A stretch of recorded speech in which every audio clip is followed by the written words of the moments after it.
जिसका अपनी दादी के अलावा दुनिया में कोई नहीं था। अचानक एक दिन दादी की मौत हो गई। विधि अब दुनिया में बिल्कुल अकेली रह गई थी। उसके बॉयफ्रेंड सनी के अलावा अब उसका इस दुनिया में कोई सहारा नहीं था। एक दिन विधि दादी की अलमारी खोलती है जिसमें उसे एक पुरानी बैंक की पासबुक और लॉकर की चाबी मिलती है। विधि बहुत हैरान हो जाती है। वो जानती थी दादी कितनी मुश्किलों से घर चला रही थी। फिर ऐसे में उनके पास से मिली ये लॉकर की चाबी देखकर विधि के मन में सवालों की झड़ी लग गई थी। ऐसा क्या है उस लॉकर में जिसके बारे में दादी ने उसे आज तक नहीं बताया? सवाल बहुत सारे थे जिनका जवाब ढूंढना था। दादी की डेथ सर्टिफिकेट लेकर जब वो बैंक पहुंची तो उसे दादी की लॉकर का एक्सेस मिल गया। उत्सुकतावश उसने लॉकर खोला तो उसमें सिर्फ उसे कुछ कागज दिखाई दिए। विधि कागज लेकर घर लौट आई। उन कागजों के मुताबिक मंथनपुर में एक बड़ी हवेली दादी के नाम थी। इतनी बड़ी हवेली है दादी के पास और हम सालों से इस 2 कमरे के किराए के मकान में जी रहे हैं। ऐसा क्यों किया दादी ने? खैर जो भी बात हो, अब तो ये हवेली मेरी है। मैं कल ही मंथनपुर के लिए निकलती हूँ। अगले ही दिन वो मंथनपुर के लिए निकल गई थी। बड़ी अजीबोगरीब सी जगह थी ये। मेन रोड से हवेली की तरफ जाने वाली सड़क बिल्कुल सुनसान थी। गाड़ी तो क्या, पैदल चलता हुआ भी कोई इंसान नहीं दिख रहा था।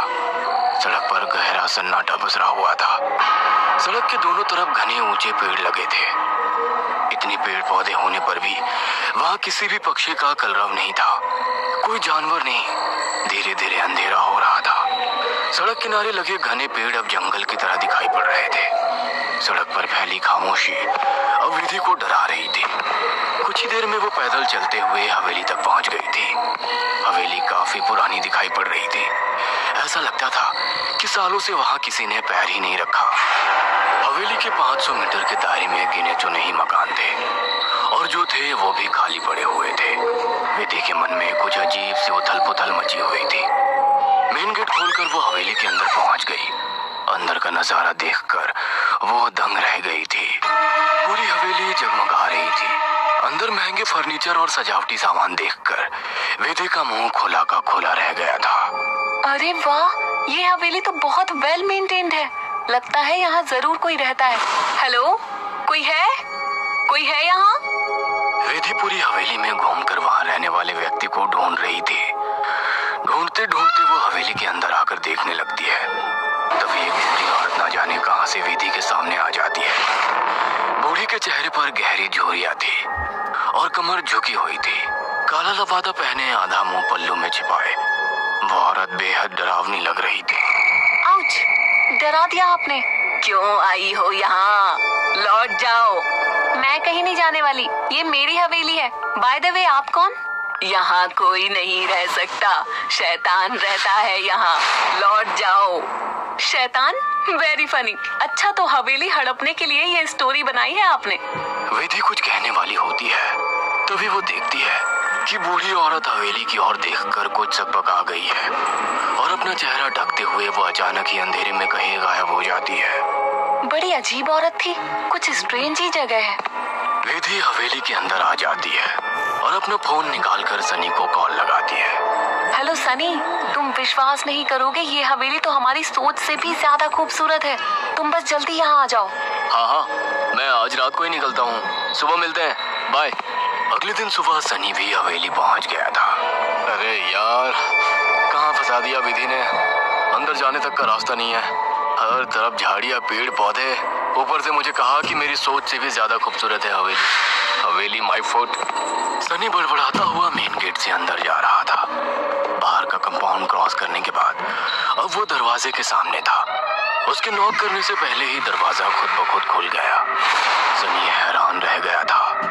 अंदर पहुंचकर उसने देखा हॉल में कोई भी नहीं है। विधि को पुकारते हुए वो अंदर बेडरूम की ओर बढ़ गया। बेडरूम के अंदर का नजारा देखकर सनी ने दांतों तले उंगलियां दबा ली।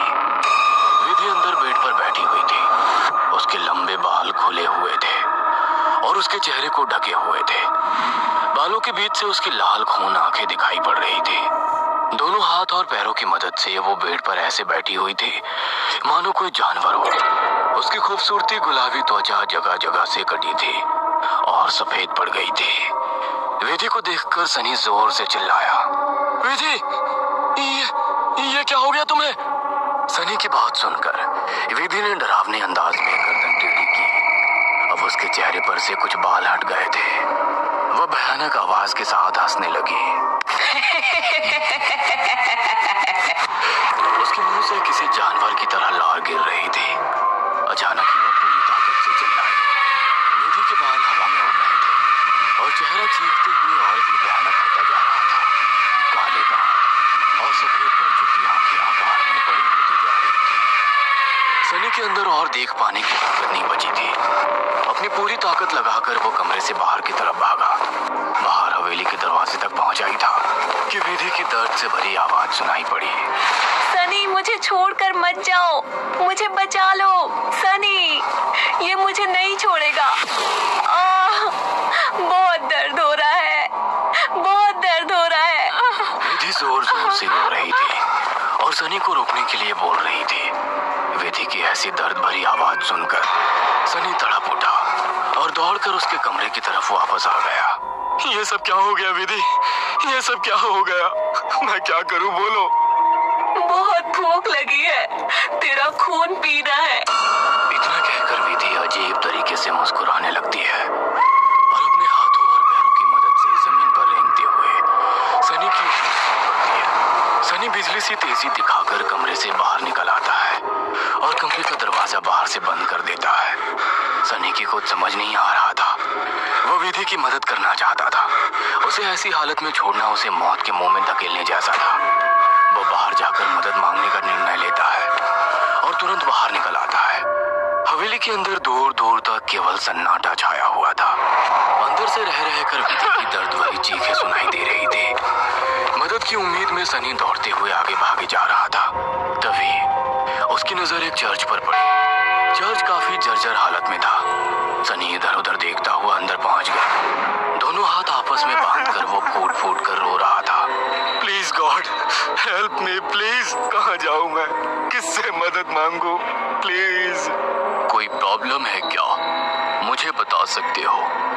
फादर की बात सुनकर सनी सारी बातें फादर को बता देता है। परेशान मत हो डियर, मैं तुम्हें हॉली वाटर दे रहा हूँ। जाकर अपनी गर्लफ्रेंड के ऊपर छिड़क देना। God bless. Sunny holy water लेकर हवेली लौट आया था। उसने विधि के रूम का दरवाजा खोला तो वो दीवारों पर चल रही थी। उसके मुंह से खून बह रहा था और वो जोर जोर से हंस रही थी। दरवाजा खुला देख उसने टेढ़ी सी नजर से सनी को देखा और दीवार से नीचे कूदकर उसकी ओर बढ़ने लगी। सही समय पर सनी ने हॉली के ऊपर छिड़क दिया। एक जोरदार चीख के साथ दूर जा गिरी और एक काला सा साया कमरे से बाहर की तरफ जाता हुआ दिखाई दिया। विधि, वो चला गया। तुम ठीक हो? हाँ, वो चला गया, लेकिन अब वो अकेला नहीं आएगा। वो बुढ़िया सही कहती थी, ये घर नहीं शैतान का बसेरा है। यहाँ एक नहीं 5 शैतानी ताकत है। जल्दी चलो विधि, हम यहाँ से दूर निकल जाएंगे। सनी विधि को सहारा देकर ले जाने लगता है। तभी विधि की आंखें पलट जाती है और वो सनी को दूर धकेल देती है। सनी जाकर दीवार में टकरा जाता है। तभी फादर वहां आ जाते हैं। मैं जानता था यहाँ एक नहीं बल्कि कई शैतान है जो तुम्हें नुकसान पहुंचाने की कोशिश जरूर करेंगे। तुम्हारी दोस्त पोजेस्ड है, यह आसानी से उसका शरीर नहीं छोड़ेंगे। मुझे ही कुछ करना होगा। फादर हॉली वाटर को विधि पर छिड़कते हैं जिससे कुछ पल के लिए शैतान कमजोर हो जाता है। उसी समय वे दोनों उसे बेड से बांध देते हैं। उसके बाद फादर प्रेयर बोलने लगते हैं और वाटर की कुछ बूंदें उसके ऊपर गिराने लगते हैं। विधि पूरी ताकत लगाकर चीख रही थी। फिर कुछ देर बाद अचानक उसने चीखना बंद कर दिया। भयंकर सी आवाज में उसने कहा, ये मेरा शिकार है, तुझे क्या लगता है इसे बचा लेगा? इसके बाद विधि ने झटके से अपने दोनों हाथों पर बंधी रस्सी को तोड़ दिया और अपने हाथों और पैरों को उल्टी दिशा में मोड़ने लगी। कट कट की आवाज के साथ उसकी हड्डियों के टूटने की आवाज आ रही थी। विधि के दिल को चीरती चीखों को सुनकर सनी की आंखों से भी आंसू बह रहे थे। फादर ने वाटर छिड़कते हुए विधि के चारों ओर एक गोला बना दिया। अब वो उस गोले से बाहर नहीं आ पा रही थी। फादर लगातार प्रेयर कर रहे थे। अचानक कड़कती आवाज आई और विधि की गर्दन पीछे की तरफ घूम गई। विधि का शरीर निढाल जमीन पर गिर गया। सनी पागलों की तरह विधि विधि चिल्ला रहा था। फादर के लिए इस समय सनी की जान बचाना जरूरी था, इसलिए वे उसे घसीटते हुए हवेली से बाहर ले आए और दरवाजे पर वाटर छिड़क कर वहां से बाहर आ गए। सनी अभी भी जमीन पर सिर टिकाकर फूट फूट कर रो रहा था और फादर की आंखों में भी को ना बचा पाने की तकलीफ साफ दिखाई दे रही थी। अगर आपको हमारी ये कहानी पसंद आई हो तो इसे लाइक और शेयर करना ना भूलें।